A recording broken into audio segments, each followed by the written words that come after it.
My name is Stella Hartford, and I'm 28 years old.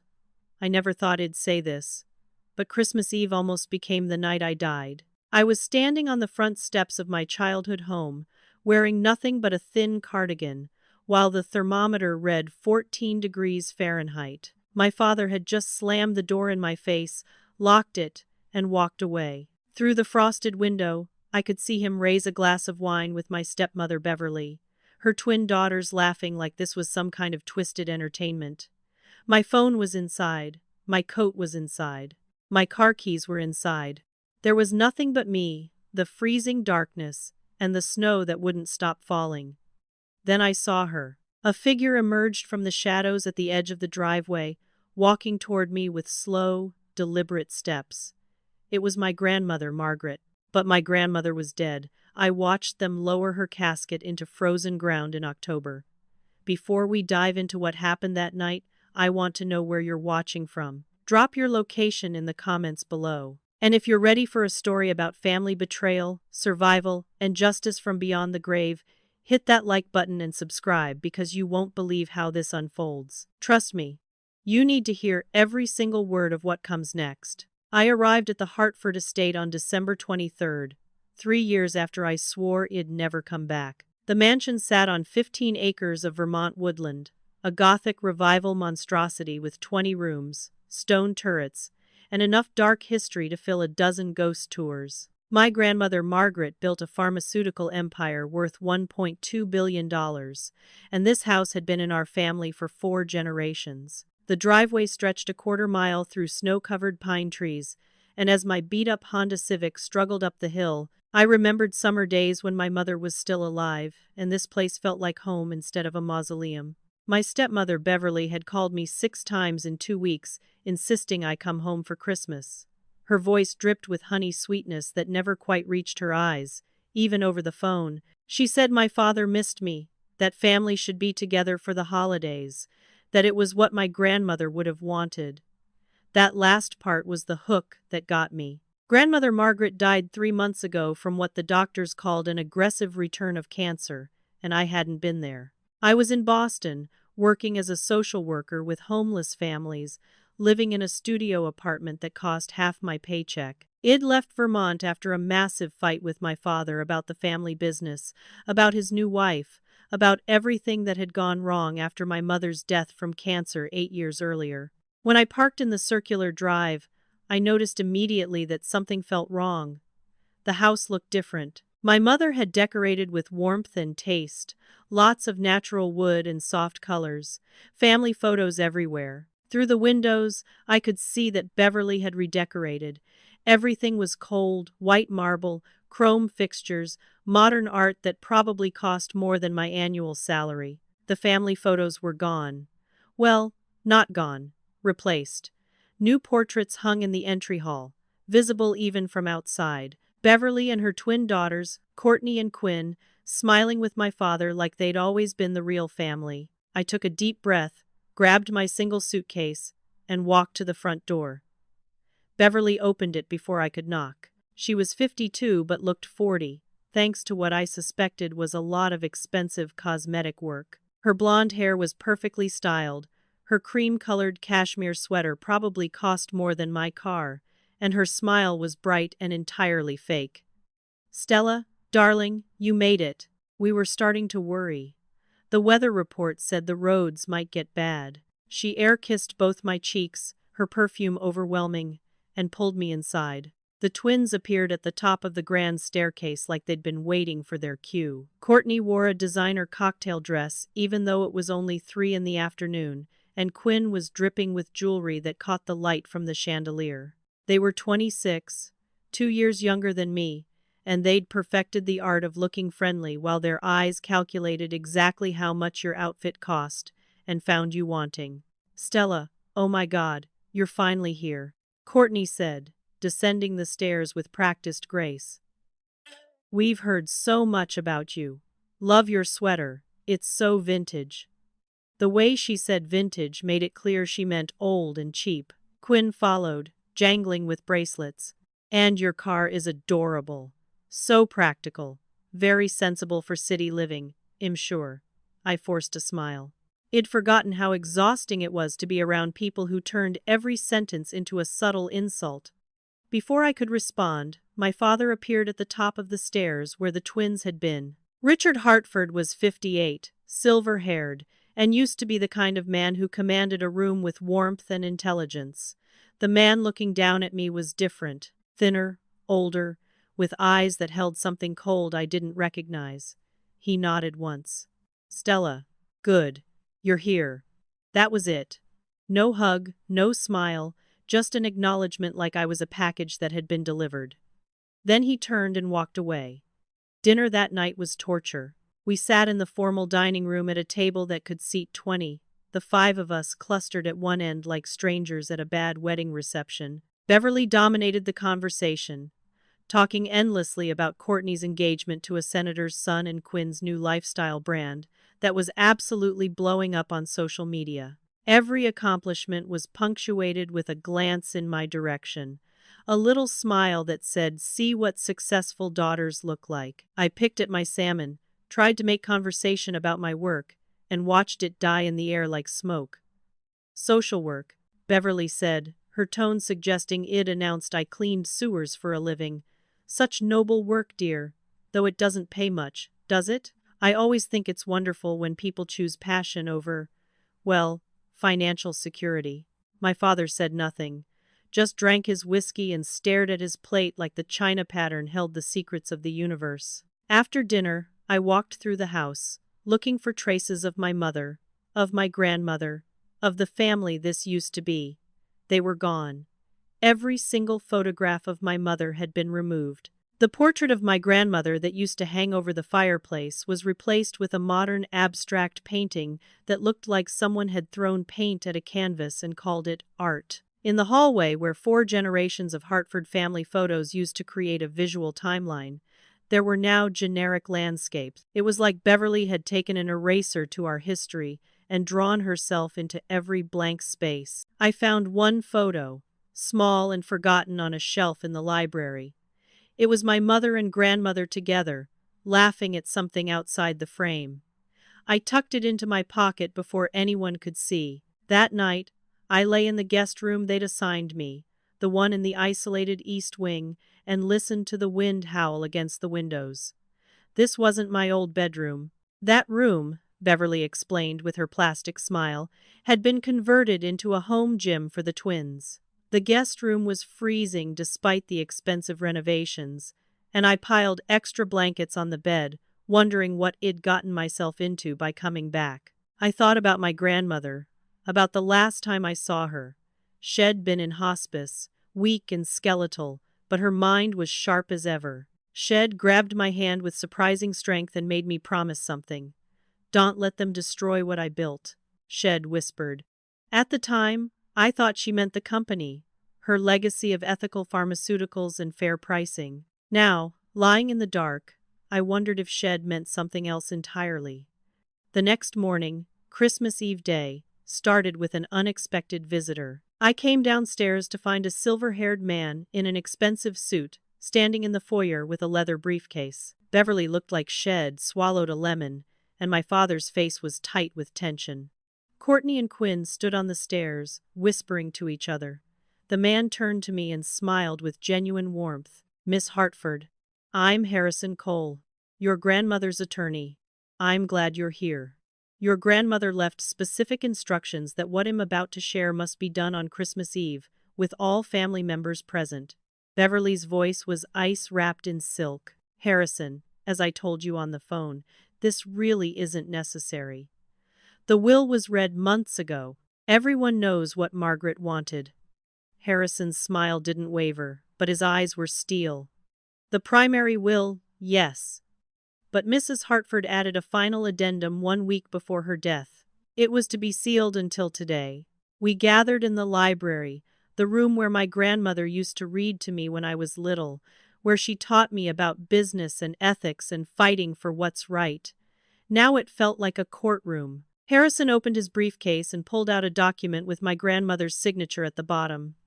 I could see it from across the room, her shaky but determined handwriting. "Margaret Hartford's final addendum to her last will and testament." Harrison began. and I watched Beverly's perfectly manicured fingernails dig into the leather armrest of her chair. After careful consideration and in sound mind, I leave 51% controlling shares of Hartford Pharmaceuticals to my granddaughter, Stella Margaret Hartford.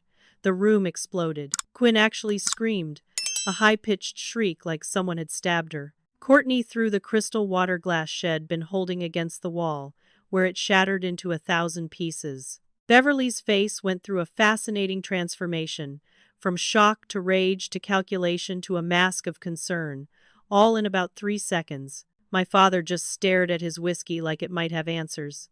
Harrison continued calmly, like he was reading a grocery list instead of detonating a bomb. Richard Hartford receives 20% of shares. Beverly Hartford receives a trust fund of $10 million, accessible immediately. Courtney and Quinn Hartford each receive $1 million and a trust fund that pays out monthly. He paused, looked at me directly. There are conditions for Stella. You must live in the family home for 1 full year and work actively in the company, learning the business from the ground up. If you refuse or fail to meet these conditions, your shares will be divided equally between your father and Beverly. I couldn't breathe. 51%. Controlling interest. My grandmother had given me the power to shape the company's future, to protect her legacy. But she'd also chained me to this house, to these people who clearly hated me, for an entire year. Beverly found her voice first, and it was remarkable how she made concern sound so much like a threat. Harrison, surely you can see this is irregular. Margaret was on very heavy pain medication in her final weeks. Her judgment was clearly impaired. Harrison pulled out another document. I anticipated that question. Here is a psychiatric evaluation from an independent doctor, dated the same day as the addendum. Dr. Patricia Morrison found Mrs. Hartford to be entirely lucid, competent, and of sound mind. She was actually quite insistent about this document, knowing it might be challenged. My father finally spoke, his voice rough. Mother always was sentimental about her firstborn grandchild. The way he said it made it clear he thought sentiment was a weakness, maybe even a betrayal. I found my voice, though it came out smaller than I intended. I don't understand. Grandmother never mentioned this. Why didn't she tell me? Harrison's expression softened. She said, you'd know when the time was right. She also asked me to give you this. He handed me a sealed envelope with my name in my grandmother's handwriting. I tucked it in my pocket, too overwhelmed to open it in front of everyone. After Harrison left, the house felt like it was holding its breath before a storm. Beverly asked to speak with me privately, her voice dripping with false kindness that made my skin crawl. She led me to the conservatory, a glass-enclosed room filled with exotic plants that probably cost more to maintain than a small house. She offered me tea, poured from a silver service that had been in the family for generations, and smiled across the small table like we were old friends. Stella, I want you to know, I understand. This must be overwhelming for you. You're young, you have your life in Boston, your important work with the homeless. Running a billion-dollar pharmaceutical company is an enormous responsibility. She leaned forward, her perfume making me slightly nauseous. I have a proposal. Sign over your shares to your father. Has been running the company for years, he knows it inside and out. In exchange, I'll personally ensure you receive $20 million, cash, immediately. You can quit your job, travel the world, really make a difference with that kind of money. $20 million. It was more money than I'd ever imagined having. I could fund homeless services across the entire city, maybe the whole state. I could pay off my student loans, help my friends, live without the constant anxiety of checking my bank balance. But I looked at Beverly's eyes, saw the calculation there, and heard my grandmother's voice in my memory.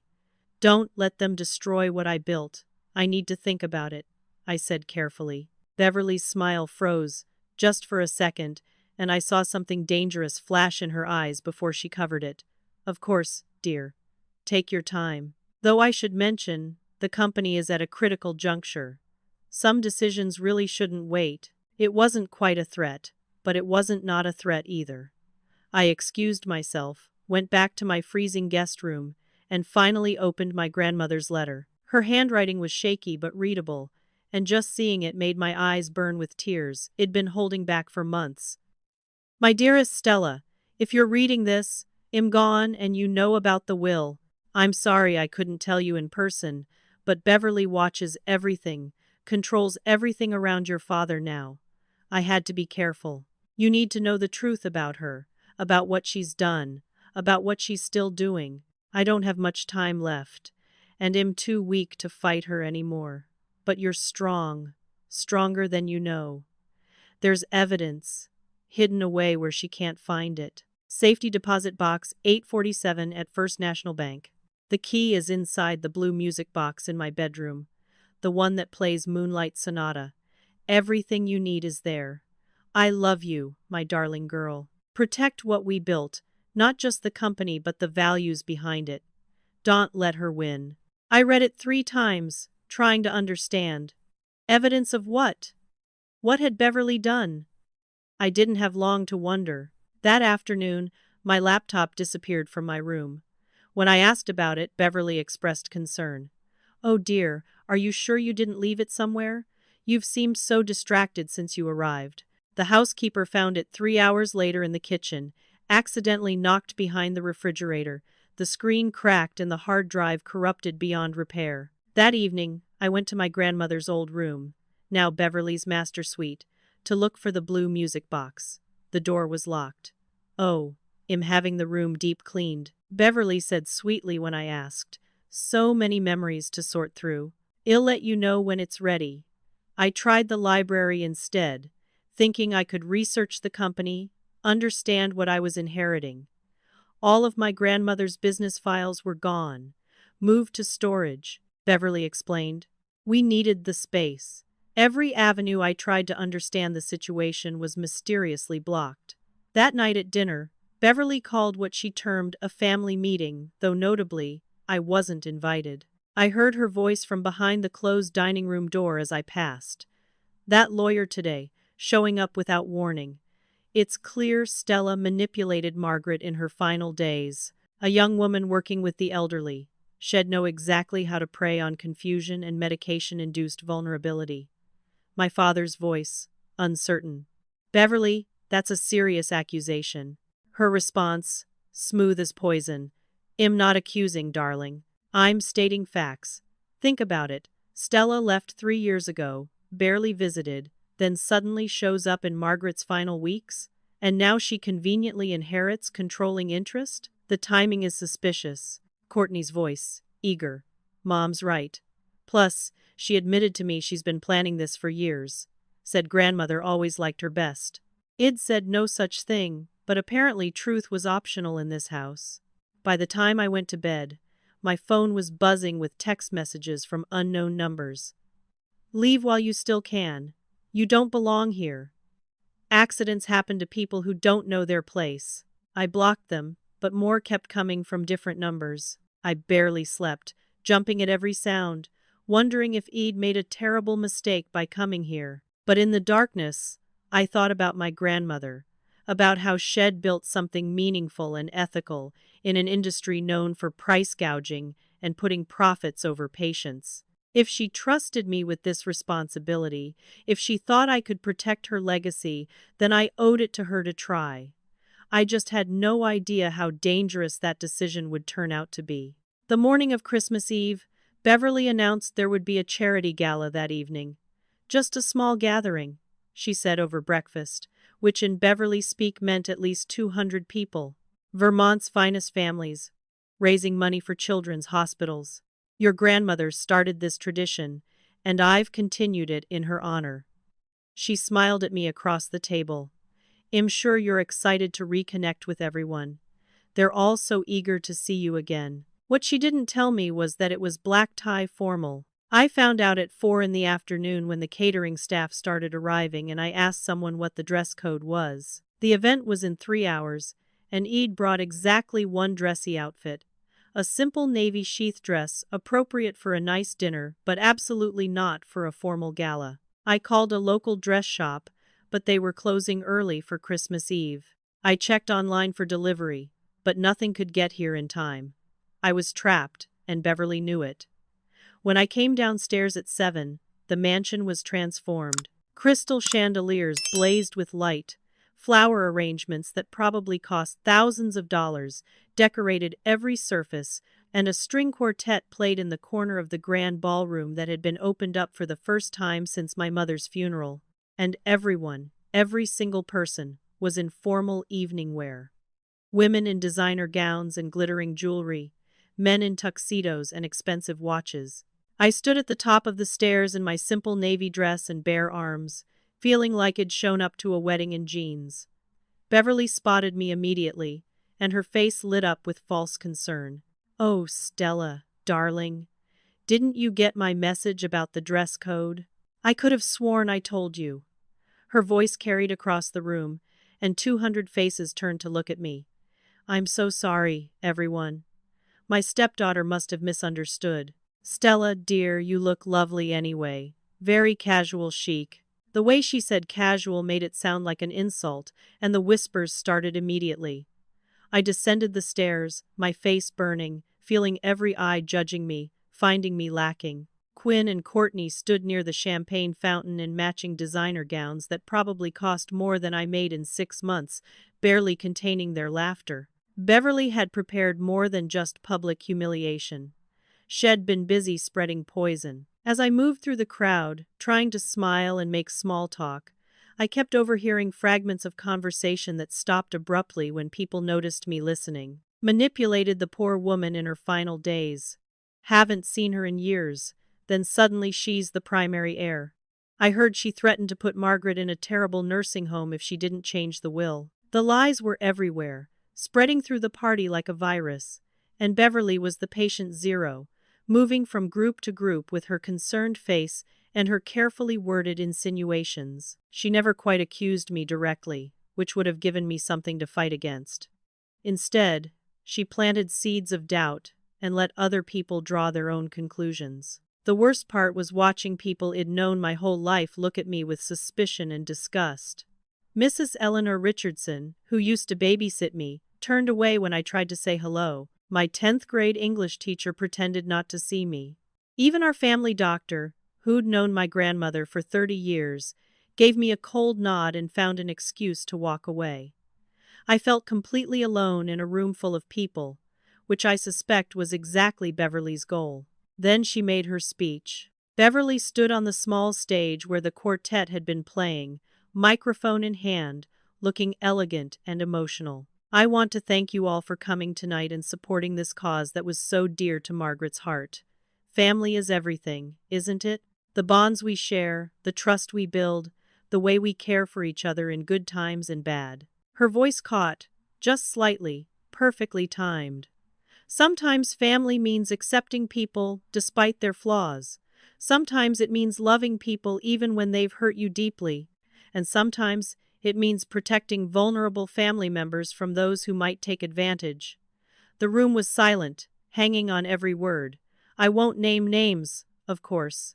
That would be inappropriate. She looked directly at me. But I think we all understand that the elderly, especially when facing terminal illness and heavy medication, can be susceptible to manipulation. It's our duty as the younger generation to protect them, not exploit them. The implication was crystal clear, and the whispers started again, louder now. Several people were actually staring at me with open hostility. One man I didn't recognize actually said, loud enough for me to hear, "Disgusting. Going after a dying woman's money." I couldn't take it anymore. I turned and walked out of the ballroom, through the kitchen where catering staff pretended not to see me crying, and found myself in my grandmother's old study. It was one of the few rooms Beverly hadn't completely redecorated yet, probably because it was small and tucked away in a corner of the house that guests never saw. I collapsed into my grandmother's leather chair, the one where she used to sit and review contracts, and let myself cry properly for the first time since arriving. My reputation was destroyed. The entire social circle believed I was a manipulative gold digger who'd preyed on a dying woman. My father believed it, or at least didn't care enough to defend me. I had no allies, no proof of my innocence, and a year of living in this nightmare stretching ahead of me. That's when I noticed the drawer. My grandmother's desk had a secret compartment, I remembered, but I'd never known how to open it. My fingers found a small notch under the right side, pressed, and a hidden drawer slid open. Inside was a leather-bound journal with my grandmother's initials embossed on the cover. I opened it to the last entry, dated 1 week before she died. The pain is worse today, but I can't let them increase my medication anymore. I need my mind sharp. Beverly has been asking to be in charge of my medications, claiming the hospice nurse is incompetent. I refused. I don't trust her. Haven't trusted her since I started looking into her background 6 months ago. The private investigator's report is in my safety deposit box at First National, Box 847. The evidence is there. 3 dead husbands before Richard, all wealthy. All dead of natural causes that were never properly investigated. I fear I won't live long enough to expose her. I fear what she'll do to Stella when I'm gone. That's why I changed the will, added the conditions. Stella needs to be here, needs to be strong enough to fight. I'm sorry, my darling girl. I'm using you as bait, but I'm also giving you the tools to win. Key hidden in blue music box. Evidence will save you. My hands shook as I closed the journal. Beverly was a black widow, a literal serial killer who married wealthy men and murdered them for their money. And my grandmother knew, tried to stop her, but died before she could. Died of cancer, the death certificate said. But what if it wasn't just cancer? What if Beverly had helped her along? I needed that safety deposit box. I needed that evidence. But first, I needed to survive whatever Beverly was planning next, because if she'd killed 4 people already, she wouldn't hesitate to make me number 5. I woke the next morning, Christmas Eve proper, to find my bedroom door wouldn't open. I pushed, pulled, tried the handle repeatedly, then started pounding and yelling. After 30 minutes, a maid finally unlocked it from the outside, looking embarrassed. I'm so sorry, Miss Hartford, Mrs. Beverly said she heard you walking the halls last night in a confused state. She thought locking the door would keep you safe, for your own protection. It wasn't true. I'd been in my room all night, door unlocked, sleeping fitfully and jumping at every sound. But now the staff thought I was mentally unstable, wandering the house in some kind of fugue state. Beverly was building a narrative, piece by piece, painting me as unreliable and potentially dangerous. Breakfast was a minefield. The twins sat across from me, smirking into their mimosas while Beverly discussed plans for Christmas dinner as if last night's public humiliation hadn't happened. My father was silent, working through his 3rd whiskey of the morning even though it wasn't even 10 yet. I noticed his hands shook slightly when he lifted the glass, and his eyes had a glazed quality that made him look absent even when he was staring right at you. Courtney leaned forward, her voice sugary sweet. Must be hard, Stella, knowing you'll lose everything soon. Mom's lawyer says the will contest is basically guaranteed to succeed. Undue influence is so easy to prove when someone is as medicated as grandmother was. Quinn nodded eagerly. Plus, you'll have to pay back everything you've already spent. That's how it works, right, Mom? When someone inherits through fraud. Beverly's smile was small and satisfied. Let's not discuss legal matters at breakfast, girls. Though yes, fraud does have significant financial consequences. I set down my coffee cup carefully, forcing myself to stay calm. I didn't manipulate grandmother. She made her own decisions. My father's voice cut across the table, cold and sharp. Your grandmother was on enough morphine to tranquilize a horse. She didn't know what she was signing. It was the most head said to me since I arrived, and every word was an accusation. I tried one more time to reach him. Dad, grandmother had an independent psychiatric evaluation the same day she signed the addendum. She was completely lucid. You heard Harrison read it yesterday. He slammed his whiskey glass down so hard I thought it might shatter. I will not sit here and listen to you defend your manipulation of my mother. She raised you, loved you, gave you everything, and you repaid her by stealing her legacy. Beverly put a hand on his arm, her voice soothing. Richard, darling, let's not upset ourselves. Stella's made her choices. She'll have to live with the consequences. I couldn't stay in that room another second. I grabbed my coat and headed for the door, planning to walk to town, get to the bank, find that safety deposit box, and the evidence that would blow Beverly's lies apart. But when I got to the driveway, my car wouldn't start. The engine turned over once, made a horrible grinding noise, and died completely. I popped the hood and didn't need to be a mechanic to see the problem. Someone had poured something thick and gritty into my engine, destroying it completely. Sugar in the gas tank, maybe, or sand. The car was totaled. When I went back inside to ask about borrowing a vehicle, Beverly was oh so apologetic. I wish I could help, dear, but I can't enable your little treasure hunt. If you're going to live here, you need to accept that this is home now. Running away won't solve anything. I asked if I could at least call a taxi. She smiled. Of course. Though I should warn you, I spoke with the bank manager this morning. Given the concerns about your mental state and the ongoing will contest, they're going to need additional verification before giving you access to anything. Thomas is an old family friend. He just wants to make sure everything is proper and legal. I called anyway. Thomas Bennett apologized but confirmed what Beverly said. I'm sorry, Miss Hartford. Your stepmother expressed concerns about your well-being. Without additional documentation proving your legal right to access your grandmother's accounts, I can't help you today. After the holidays, once the courts reopen, we can sort this out properly. He sounded genuinely sorry, but also firm. Beverly had gotten to him first, poisoned that well too. I was trapped. No car, no access to evidence, no allies, and a family that actively wanted me gone, or worse. I decided to walk to town anyway. It was 7 miles, but I needed to get out of this house, needed to think, needed to do something besides sit and wait for Beverly's next move. I made it about a mile down the long driveway before I slipped on a patch of ice hidden under fresh snow. My ankle twisted badly, and the pain was immediate and intense. I went down hard, landing on my side in the snow, and for a few minutes I just lay there, gasping and fighting not to cry. When I tried to stand, my ankle couldn't hold my weight. I'd sprained it badly, maybe worse. I had to crawl back to the house, then limp the rest of the way, using trees for support. It took me nearly 2 hours to cover the distance I'd walked in 15 minutes. By the time I reached the front door, I was shaking from cold and pain, my pants soaked through, my hands numb. I pushed inside and found them in the dining room, having what looked like a lovely family lunch. Roast chicken, fresh bread, wine, laughter. No one had noticed I was gone.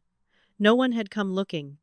Beverly glanced up when I limped in, dripping snow and clearly injured. Oh, Stella, you look dreadful. Did you fall? You really should be more careful in this weather. Perhaps you should go rest. You're making puddles on the carpet. Not, are you okay?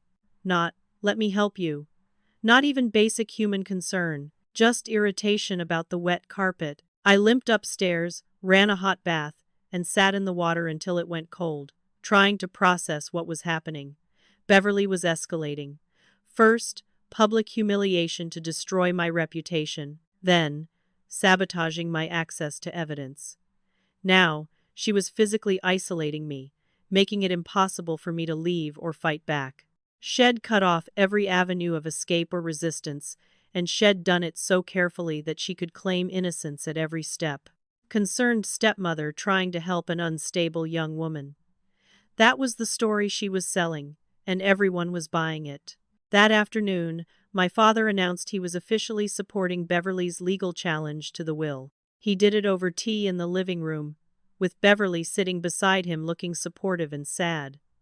I've thought about this carefully, he said, not meeting my eyes. I cannot stand by and watch my mother's legacy destroyed by someone who manipulated her in her weakest moments. I'm sorry, Stella, but I have to do what's right for the family and the company. I stared at him, this man I barely recognized. Your daughter, your family. How can you believe I would hurt grandmother? His face went red with anger. You left. You abandoned us when we needed you. You only came back when there was money involved. That tells me everything I need to know about who you've become. I'd had enough. 3 days of passive acceptance, of trying to be reasonable, of hoping someone would see through Beverly's lies.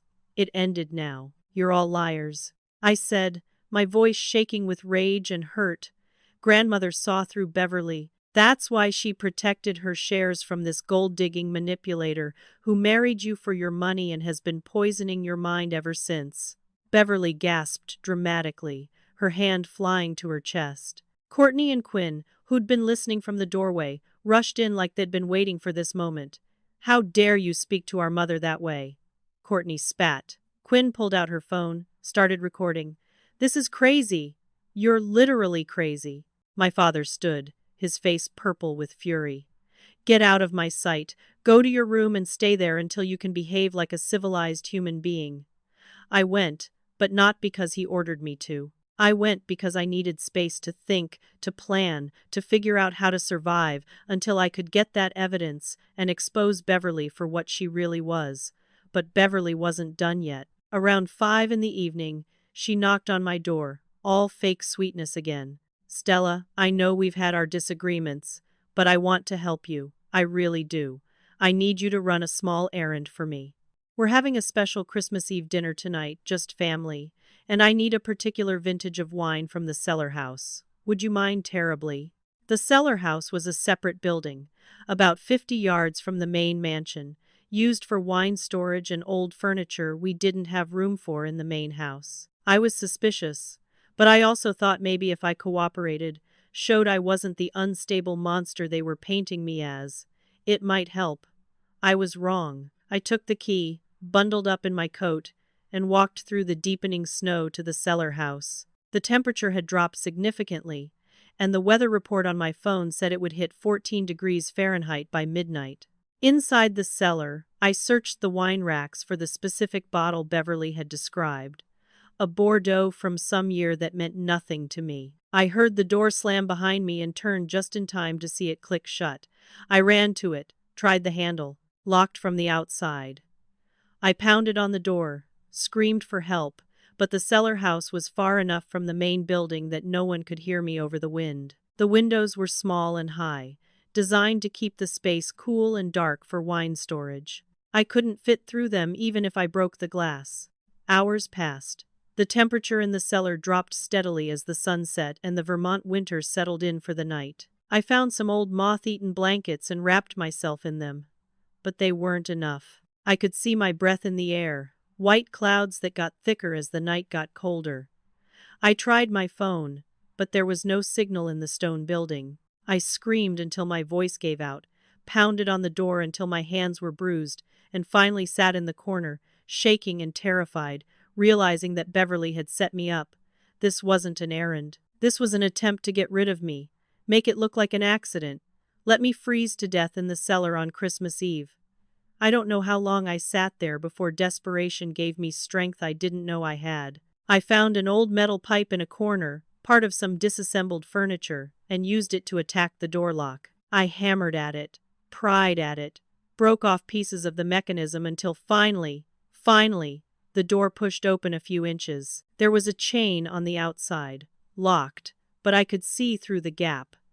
The path to the main house was visible, lights blazing in every window. They were in there, warm and safe, while I was out here freezing. I squeezed through the gap, tearing my coat and scraping my arm badly, and ran toward the house. My sprained ankle screamed with every step, but terror pushed me forward. I reached the front door and pounded on it desperately, screaming for help. The door opened, and my father stood there, backlit by the warm glow of the house. I tried to push past him, but he blocked me with his body. "You are not welcome in this house anymore." I couldn't believe what I was hearing. "Dad, please. It's freezing. I'll die out here." Beverly appeared behind him, and her face was cold, satisfied. The mask finally dropped completely. "You should have taken my offer, Stella. Now you have nothing." Behind them, Courtney and Quinn had their phones out, filming, giggling like this was entertainment. "This is going to get so many views." Quinn laughed. My father's final words before he slammed the door were, "You tried to destroy this family. Now face the consequences." The door closed in my face, and I heard multiple locks turning. I pounded on it, begged, screamed, but no one opened it. Faces appeared in the windows. Beverly raised a wine glass in a mock toast. The twins waved, smiling. My father just turned away, walking back toward the warmth and light. I collapsed on the front steps, sobbing, my body already shaking violently from the cold. My fingers were going numb, my toes burning with that terrible pain that comes before frostbite. I pulled my torn coat tighter, but it was useless. 14 degrees Fahrenheit. My phone was inside, my wallet inside, everything inside. I thought about my mother, wondered if this was how she felt when the cancer was winning, helpless and scared and alone. I thought about my grandmother, apologized to her for failing, for not being strong enough. My thoughts started to get fuzzy, which I knew from my training was a bad sign. Hypothermia. I was dying, right here on the steps of my family home, on Christmas Eve, and no one cared. That's when I saw her. At first, I thought it was hypothermia, hallucination, my brain shutting down and producing comforting images before the end. A figure emerged from the darkness beyond the circle of light from the house, walking slowly but steadily through the snow. As she got closer, I could see her clearly. Elderly woman, elegant even in death, wearing the coat I'd buried her in 3 months ago. Margaret Hartford, my grandmother. Her face was exactly as I remembered, strong and kind, with those sharp eyes that missed nothing. She stopped a few feet away and looked at me with such sadness and love that I started crying harder. "I'm dying," I whispered, my voice barely working. "I'm seeing things." Her voice was crisp and real, with that slight accent she never quite lost from growing up in Boston's North End. "You're not dying yet, darling. Not if I can help it." She extended her hand to me, and when I took it, she felt solid and warm and completely real. She helped me to my feet, supporting me when my injured ankle tried to give out. "How?" I asked, but she shook her head. "Explanations later. First, you need to get warm and safe. Then we'll talk." She led me away from the house, away from the family that wanted me dead, toward the edge of the property where I could see a small cottage with lights glowing in the windows. As we walked, she talked, and it was so good to hear her voice again that I almost didn't care if this was real or a dying dream. "I'm not a ghost in the traditional sense. I think I'm a manifestation, created by your desperate need and my unfinished business. Quantum physics suggests consciousness might exist beyond death, energy that can't be created or destroyed, only transformed. Or maybe I'm just your subconscious, everything you know about me and everything I taught you, coming together to save your life when you need it most. Does it matter which?" I shook my head. It didn't matter. She was here, and I wasn't alone anymore. "I knew she'd try to kill you," my grandmother said, her voice hard. "That's why I set everything up the way I did. The will, the conditions, the evidence. I made you bait, darling, and am sorry for that, but I also made you the trap.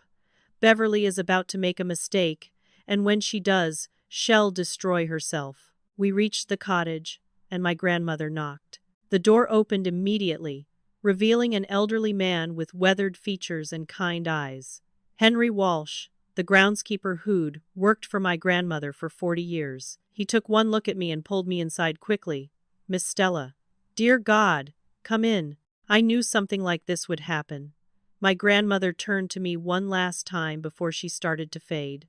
The warmth from the cottage was making her less solid somehow, her edges blurring. "Listen to me carefully, because I don't have much time. Beverly murdered me. The cancer was real, but it was in remission. I was getting better. Then Beverly joined the household as help, and suddenly my health crashed. Small doses of poison over 6 months, made to look like the cancer spreading. By the time I realized what was happening, I was too weak to fight. My stomach dropped. "You were murdered." She nodded, her form becoming more transparent. "3 husbands before your father, all dead under mysterious circumstances, all leaving her wealthy. She's a black widow, Stella, a serial killer, and your father is next. She's poisoning him too, slowly, affecting his brain. That's why he's changed so much. It's not grief or age, it's neurotoxin." "The evidence," I said urgently, trying to focus through my still foggy brain. The safety deposit box. She smiled. Henry has the key. He has copies of everything. But you need more. You need her to confess. To show her true nature publicly. Shell, do it, darling. She's arrogant now. Thinks she's won. That's when predators make mistakes. She was almost completely transparent now. Just an outline of light. You're stronger than you know, Stella. You survived tonight. Now survive tomorrow. And the day after. Until you can destroy her completely. Don't let her win. Don't let her kill your father. Don't let her destroy everything I built. I love you, grandmother, I whispered, tears freezing on my cheeks. I love you too, darling. Now listen to Henry. Trust him. Has been waiting for you. And then she was gone. Vanished like smoke. Leaving me wondering if she'd ever been there at all, or if hypothermia had given me one last gift of comfort before the end. But I was inside now. Henry was wrapping me in blankets and building up the fire, and I realized I was going to live after all. Your grandmother came to me 3 months before she died, Henry said as he made tea with shaking hands. Told me what Beverly was doing, asked me to document everything I saw. I've kept records, Miss Stella. Dates, times, suspicious activity. I saw Beverly tampering with your grandmother's medications. I saw her meeting with strange men. I saw your father's health declining in ways that didn't make sense. He handed me a steaming mug and sat across from me, his face grave. I tried to tell your father, but Beverly intercepted every attempt. She's careful, you understand. Very patient. She isolates her victims, turns them against anyone who might help. Your grandmother knew she couldn't stop Beverly alone, not with how sick she'd become. But she could set a trap, and she could give you the tools to spring it. He pulled out a small key on a chain. Safety deposit box 847, First National Bank. Everything's in there. Medical records showing the poison in your grandmother's system. Private investigators report on Beverly's past. Video footage from a camera your grandmother hid in her room. All the proof you need. I held the key like it was made of gold. Evidence. Finally, undeniable evidence that would expose Beverly for the monster she was. We go to the bank first thing tomorrow, I said, but Henry shook his head. Banks closed Christmas. Won't open until the 26th. You'll have to survive one more day, Miss Stella. Can you do that? I looked at the fire, felt warmth slowly returning to my body, thought about my grandmother's final words.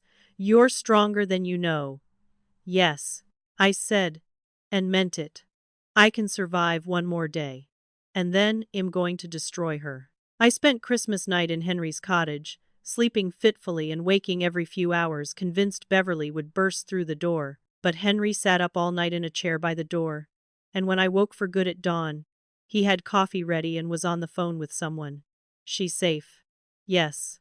He'll bring her in as soon as you open. He hung up and turned to me. Thomas Bennett, the bank manager. I called him from my personal line, told him what happened.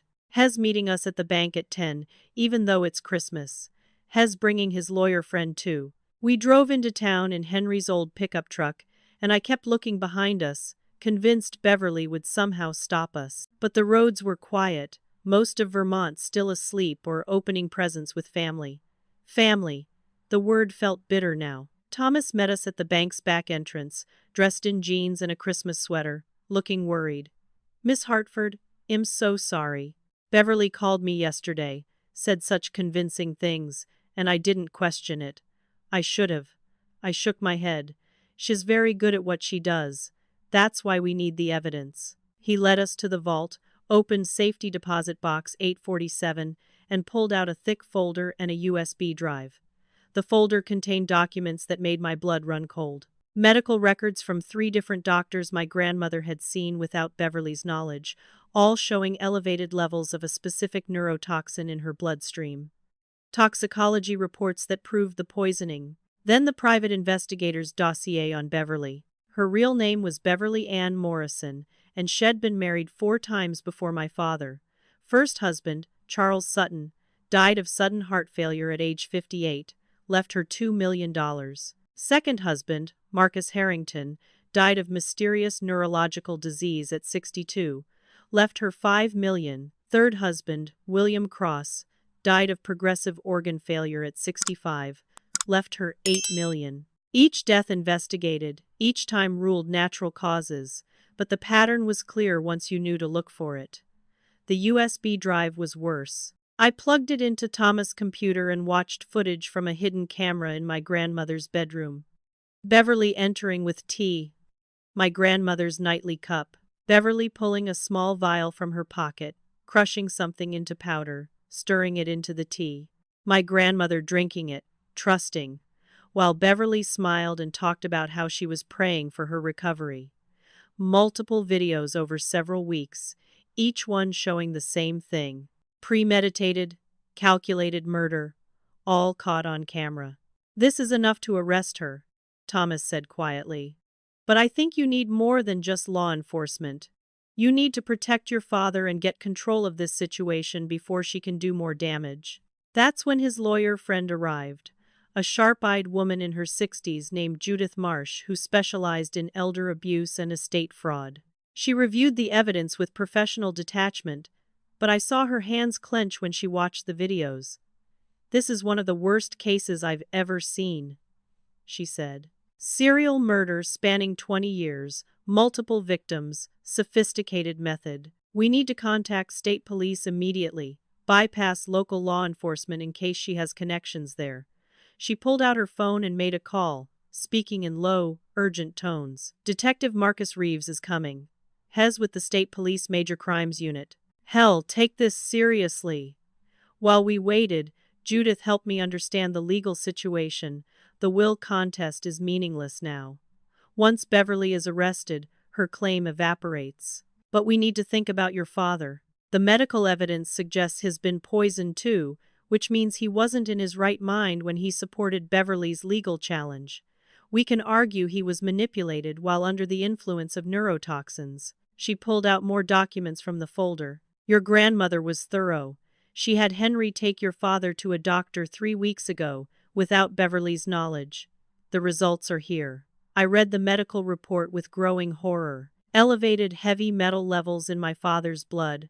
Brain scans showing damage to his frontal lobe, the part that controls judgment, impulse control, and personality. The doctor's notes said the damage was consistent with prolonged exposure to certain toxins and that the patient's personality changes and cognitive issues would likely improve once the exposure stopped. My father wasn't a villain. He was another victim. His brain, literally damaged by the woman he trusted, turned into a weapon against his own daughter. "How long until he recovers?" I asked Judith. She hesitated. "It depends on the extent of the damage. Could be months. Could be years. He may never be entirely the same. Beverly has done permanent harm." Detective Reeves arrived an hour later, a tall black man in his 40s with intelligent eyes that reminded me of my grandmother. He listened to everything, reviewed every piece of evidence, and his expression grew darker with each revelation. "I've been an investigator for 20 years. This is sophisticated, patient, and absolutely chilling. She's been refining her method for 2 decades. He made several phone calls, and within an hour, more police arrived. "We're going to need your help," he told me. "We can arrest her based on this evidence. But if you're willing, I'd like to set up a situation where she reveals herself. Confession on tape makes prosecution much easier and protects your father by proving he was manipulated." I agreed without hesitation. We spent the next 2 hours planning. Beverly thought I was gone, either frozen to death or run off in shame. The last thing she'd expect was for me to walk back into that house with the police and evidence that would destroy her. "She's escalated quickly," Detective Reeves warned. "That means she's feeling pressure, making mistakes. Dangerous people are most dangerous when they're cornered. I'll have officers positioned around the property, but if anything feels wrong, you get out immediately. Your grandmother wouldn't want you to die," proving her point. As we drove back to the estate, multiple police cars following at a distance, I felt something I hadn't felt in days. Power. Not the power of money or shares or inheritance, but the power of truth. I had evidence. I had allies. I had a plan. Beverly had won every round so far by controlling the narrative, but narratives crumble when faced with facts. Shed locked me out to die, thinking Shed eliminated the last threat to her perfect crime. Instead, Shed created the witness who would destroy her. We decided to wait until evening to make our move. Detective Reeves wanted Beverly relaxed, confident, celebrating what she thought was her victory. But at 8 that evening, while we were staging at the police station, my phone buzzed with a text from an unknown number. I know the truth. Meet me at grandmother's grave. Midnight. Come alone. Dad. My heart leapt. Maybe the toxins were wearing off. Maybe seeing me nearly die had shocked him back to reality. Maybe he was ready to help me stop Beverly. Detective Reeves took one look at the message and shook his head. It's a trap. Your father's phone was in the house when we did surveillance earlier. Beverly's using it, but I wasn't sure. What if it's really him? What if he's reaching out and I ignore him, and she hurts him? Judith put a hand on my arm. Stella, think logically. Why would he want to meet at a graveyard at midnight? Why not just call? Why the melodrama? She was right. Of course she was right. But I couldn't shake the desperate hope that my father was still in there somewhere, fighting the poison and Beverly's control. I'll go, but you'll follow me. If it's her, you arrest her. If it's him, maybe he'll talk with me. Detective Reeves wanted to say no. I could see it in his face. But he also understood that sometimes you had to take risks to get justice. Full surveillance team, body wire, armed officers within 50 feet at all times. And if anything feels wrong, you run, I agreed. They fitted me with a wire, gave me a phone with a panic button app, and sent me out into the night. The cemetery was 15 minutes from the house, old and isolated, full of Hartford family graves going back 200 years. Snow covered the headstones like blankets, and my breath created white clouds in the freezing air. I walked to my grandmother's grave, the marble still clean and new, and waited. At 10 past midnight, I heard footsteps, multiple footsteps. I turned, expecting police, but car headlights blinded me suddenly. A black SUV I didn't recognize pulled up, and 3 figures emerged. Courtney, Quinn, and 2 large men I'd never seen before. Beverly's hired muscle. My stomach dropped. I reached for my phone, but Quinn was faster. She grabbed it from my hand, laughing. Did you really think Dad would meet you here? God, you're so stupid. Courtney circled me like a predator. Mom said you might cause problems. Shay's paying us $10,000 each to handle the Stella situation permanently. The 2 men advanced, and I backed up against my grandmother's headstone. I tried to scream, but one of them clapped a hand over my mouth. This will be easier if you don't fight, he said, his voice flat and professional. The other man pulled out a syringe. Just a little something to calm you down. We're going to take a drive, have a little accident. These country roads are so dangerous in winter. I fought desperately, kicking and biting and thrashing. My injured ankle screamed in protest, but terror gave me strength. Quinn was filming the whole thing on her phone, narrating like it was a vlog. So this is the crazy woman who tried to destroy our family. Mom says she threatened to kill us all. We had to protect ourselves. I managed to get my mouth free and screamed as loud as I could. Help! They're trying to kill me. Courtney laughed. Scream all you want. No one's around for miles. But she was wrong. Truck headlights crashed through the cemetery gates, and Henry's pickup skidded to a stop between me and the SUV. Thomas Bennett jumped out of the passenger side, phone to his ear. Police are coming! Let her go! Behind them, sirens wailed, getting closer. The 2 hired men released me immediately and ran for the SUV. Detective Rivas' car screeched in from the other direction, blocking their escape. Officers poured out, weapons drawn, and within seconds the men were face down in the snow being handcuffed. Courtney and Quinn stood frozen, phones still in their hands. Quinn's video was still recording, capturing everything. Her own voice saying, Mom's paying us, and have a little accident. Evidence of conspiracy to commit murder, all caught on tape. Detective Reeves looked at the twins with disgust. You're under arrest for attempted murder, conspiracy, and assault. You have the right to remain silent. Quinn started crying immediately. We didn't know what we were doing. Mom said Stella was dangerous. She said we were protecting the family. Courtney tried a different tack. This is entrapment. You can't arrest us for this. But Detective Reeves held up Quinn's phone, where her video was still playing. Actually, you documented your own crime. Thank you for making my job easier. I collapsed against my grandmother's headstone, shaking from adrenaline and relief and residual terror. It'd come within seconds of being kidnapped and murdered. If Henry hadn't followed me, if Thomas hadn't called the police, if Detective Reeves hadn't positioned his team close enough to respond quickly, it'd be dead. Henry helped me up, his hands gentle. I knew something was off. Knew you shouldn't go alone, no matter what the police said. I hugged him, this man who'd saved my life twice in 2 days. Thank you. Thank you for not giving up on me. Detective Reeves was on his phone, coordinating with his team. He hung up and turned to me.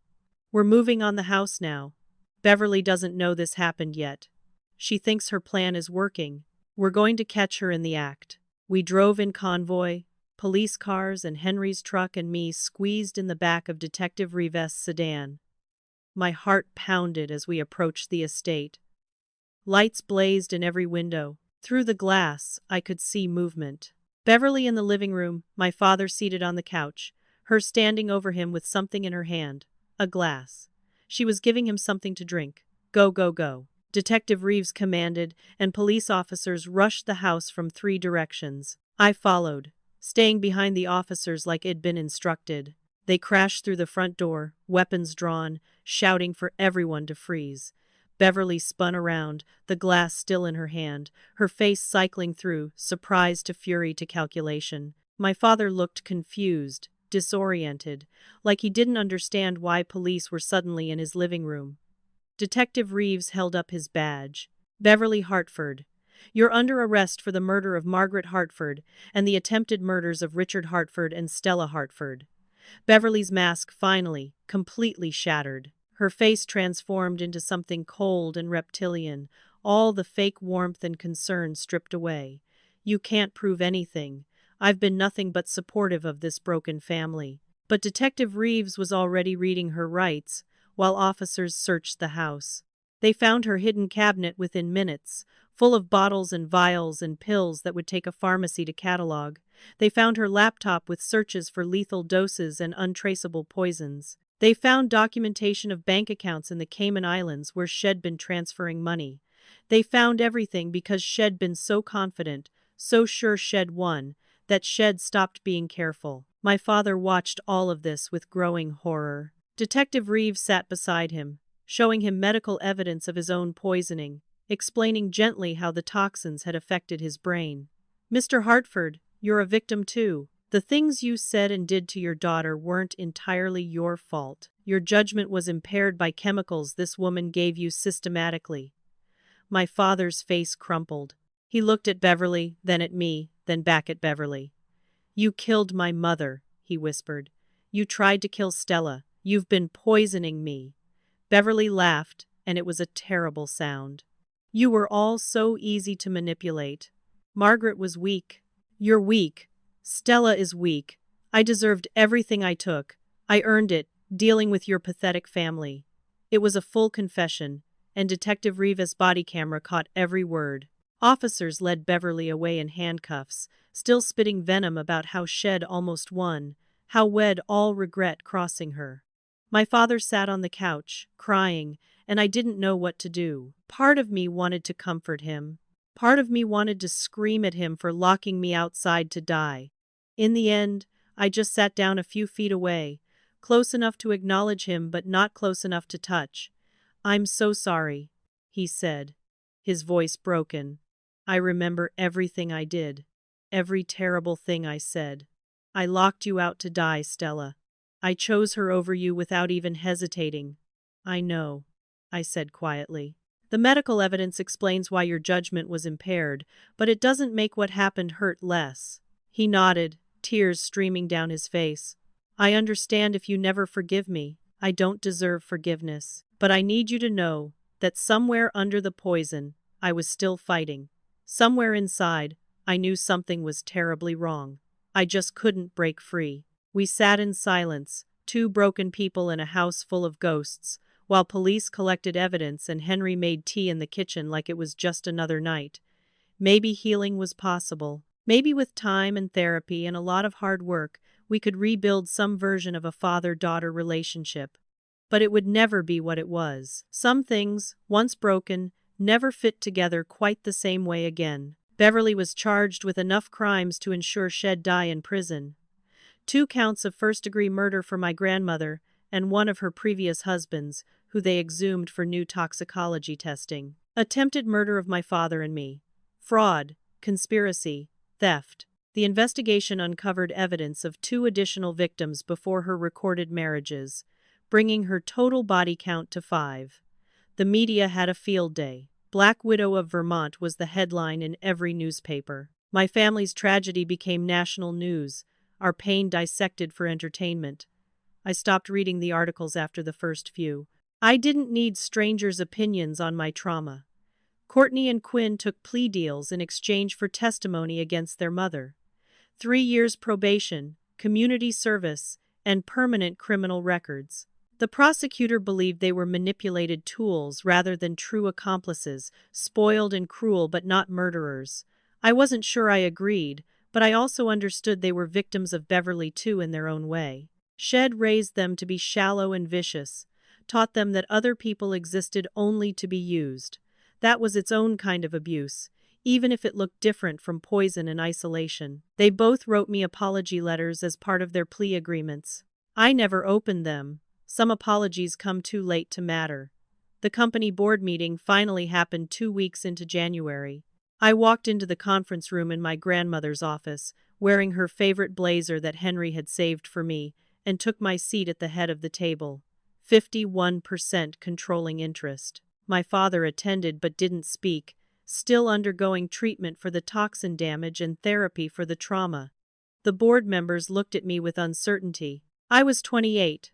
Relatively unknown in the business world, and connected to the biggest scandal to hit Vermont in decades. I could feel them wondering if I'd be strong enough to lead. My grandmother built this company on a simple principle, I said, my voice steady even though my hands shook under the table. Medicine should heal, not bankrupt. Profits matter, but people matter more. Over the past 2 years, under Beverly's influence, we've strayed from those values. Pricing has increased 40% while research funding has been cut. We've started lobbying against drug price regulations. We've become exactly the kind of company my grandmother despised. I laid out the financial records Henry had helped me compile. Beverly embezzled $7 million. She made risky investments that nearly destroyed our reputation, and she did it all while my father was being poisoned and couldn't think clearly. We're returning to my grandmother's vision, starting today. It took 6 months to stabilize the company and repair the damage. I worked 16-hour days, learning the business from the ground up, earning the respect of employees who initially saw me as an unqualified heir. I cut drug prices, increased research funding, and created the Margaret Hartford Foundation to fund cancer research and support families dealing with terminal illness. Everything my grandmother would have wanted. The company not only survived but thrived. Ethical business turned out to be good business. Who knew? My father moved into the guest house on the property. Unable to live in the mansion where Beverly had poisoned him for 2 years, we started family therapy, meeting once a week with a counselor who specialized in trauma and family reconciliation. Progress was slow and painful. Some weeks, we'd make breakthroughs and I'd feel hopeful. Other weeks, he'd slip back into old defensive patterns, and I'd remember standing outside in the cold while he locked the door. The therapist said healing wasn't linear, that trauma created loops we had to walk through over and over until we found our way out. I was trying. He was trying. Maybe that was enough. 6 months after her arrest, Beverly requested to meet with me. Detective Reeves advised against it. Shay's manipulative. She'll try to get in your head. But I needed closure, needed to face her one more time, needed to prove to myself that she had no power over me anymore. I drove to the women's correctional facility, went through security, and sat in the visiting room behind bulletproof glass. Beverly was brought in wearing orange prison scrubs, no makeup, her hair gray at the roots where the dye was growing out. She looked diminished, ordinary, nothing like the sophisticated woman who'd terrorized me. She picked up the phone on her side of the glass, and I picked up mine. For a long moment, we just looked at each other.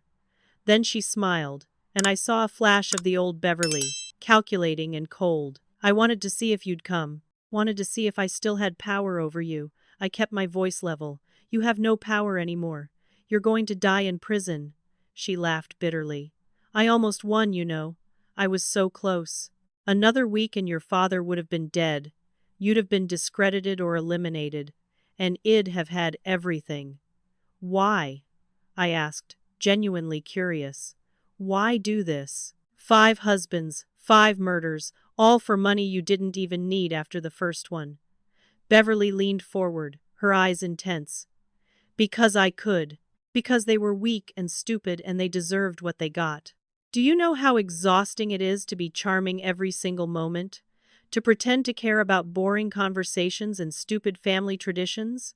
I earned every penny by suffering through their pathetic lives. I realized then that she genuinely believed she was the victim. In her twisted logic, Shed provided a service, companionship to lonely men, and deserved payment for her performance.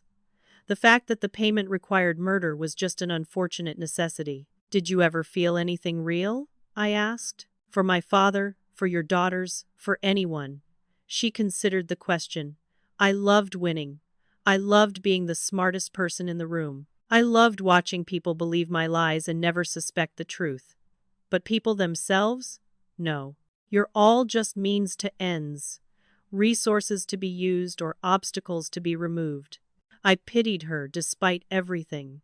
To be that empty, that incapable of genuine human connection, it was its own prison even before the physical one. I have one more question, I said. Why did you hate me specifically? Was it just the inheritance? Her answer surprised me with its honesty. I hated that Margaret loved you, that your father loved you, at least before I changed him. Love is weakness, but it's also power. You had something I could never have or fake, no matter how good my performance. Genuine love. It made you dangerous because real love can't be manipulated the same way conditional affection can. I understood then. Beverly's fear wasn't that it'd expose her. It was that authentic human bonds threatened her control. That's why she had to destroy my relationship with my father, eliminate the genuine love that existed before she arrived. You failed, I said quietly. Dad and I are healing. Slowly, but we're getting there. You destroyed a lot, but you didn't destroy everything. Her face twisted with rage, the mask slipping completely. He should be dead. That was the plan. You ruined everything by being more resilient than expected. I stood to leave, and she started screaming into the phone. You won, but it cost you, didn't it? You'll never trust easily again. Never feel completely safe. I'm in prison, but you're in your own cage now, and you'll be there forever. I paused, considered her words, then smiled sadly. Maybe. But I can leave my cage whenever I'm ready to risk being vulnerable again. You'll die in yours. I hung up the phone and walked away while she screamed curses I couldn't hear through the glass. I didn't look back. That chapter was closed. Shed taken enough of my life. I wasn't giving her another second. 1 year later, I stood in front of my grandmother's grave on Christmas Eve. The anniversary of the worst and strangest night of my life. Snow fell softly, but the temperature was mild, in the high 20s. Nothing like the deadly cold of last year. I wore my grandmother's wool coat, the one Id kept from her things, and it still smelled faintly of her perfume. Id brought white roses, her favorite, and arranged them carefully on the marble headstone. I did it, Grandma, I said softly, talking to her the way I used to when she was alive. I saved the company. I saved Dad. But I miss you. I miss what family should have been. The year had been one of intense therapy and healing. I learned to recognize manipulation tactics, understood why I'd missed the warning signs with Beverly. I'd wanted family so desperately after losing my mother that I made myself vulnerable to someone who exploited that need. I learned the difference between healthy vulnerability, which builds connections, and naive trust, which ignores red flags. I set boundaries with my father, loving him while protecting myself, accepting that our relationship would never be what it was before Beverly but could become something new and honest. We sold the mansion. Neither of us could live there. It was too haunted, not by ghosts, but by memories of our worst selves. My father bought a smaller house near town, something manageable and warm, and we had dinner there every Sunday. Some weeks were good, easy conversation, and genuine laughter. Other weeks were hard, silences full of unspoken pain, his guilt and my hurt sitting between us like uninvited guests. But we kept showing up, kept trying, and that consistency slowly built something resembling trust. I made new family too. Henry became like a grandfather, teaching me about gardening and telling stories about my grandmother's early days building the company. Thomas Bennett and Judith Marsh were like aunt and uncle, always available for advice or just coffee and conversation. Detective Reeves checked in monthly, friendship that grew from professional obligation into genuine care. These people chose to be in my life, and I chose them back. That meant something. I learned that family isn't always blood. I told my grandmother's headstone. I learned that love can be weaponized, twisted into a tool for control, but I also learned that I'm stronger than I ever imagined. You knew that.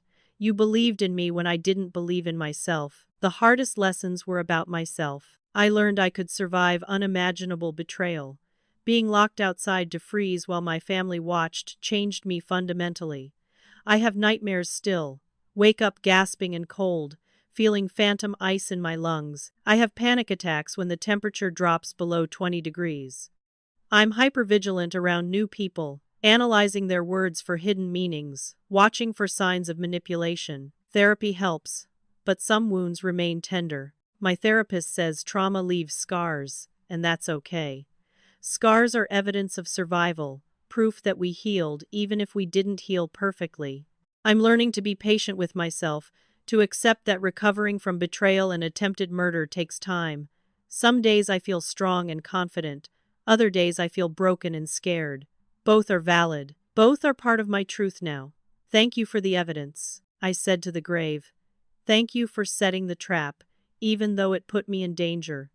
You knew I needed to be strong enough to survive without you, and you made sure I had the tools to win. My grandmother's plan had been harsh, using me as bait to expose Beverly, but it worked. Beverly revealed her true nature, made mistakes, and destroyed herself. If my grandmother had simply left me the company without conditions, it'd have been unprepared for Beverly's attacks. The year requirement forced the confrontation, and the evidence my grandmother left gave me the weapons I needed. Footsteps crunched in the snow behind me. I turned to see my father approaching slowly, bundled in a heavy coat, his face red from the cold. I thought I'd find you here, he said quietly. We stood together in silence, both changed, both scarred, both trying. I'll never forgive myself for what I did, he finally said, his voice rough with emotion. I know. I'm not asking you to. I'm just asking you to be better going forward. He nodded, eyes wet with tears that might have been from cold or grief or both. I'm trying. Every single day, I'm trying to be the father you deserve to have all along. I know, Dad. I see it. I took his hand, squeezed it briefly. Not quite forgiveness, not quite trust, but connection. We were both victims of Beverly's manipulation, just in different ways. Both needed grace to heal. We placed flowers together, and my father spoke to his mother's grave. I'm sorry I failed you. Sorry I failed Stella. Sorry I was weak and let that monster into our lives. But I'm spending the rest of my life making amends. I promise you that, Mom. As we walked back toward the car, I thought about that Christmas Eve night, about seeing my grandmother in the snow. Was it real? A hallucination from hypothermia? My subconscious survival instinct manifesting as the person I needed most? I'll never know for certain. But it gave me the information and courage I needed to survive and fight back. Whether supernatural or psychological, it saved my life. Maybe the explanation doesn't matter. Maybe what matters is that, in my darkest moment, I found strength, even if I had to imagine it as my grandmother's ghost to access it. I thought about Beverly's final words too. The cage of mistrust, hypervigilance, fear. She was right that trauma changed me, made me more guarded and suspicious. But she was wrong about me being trapped. I'm learning to open the cage door when safe people approach. I'm learning to trust carefully but genuinely.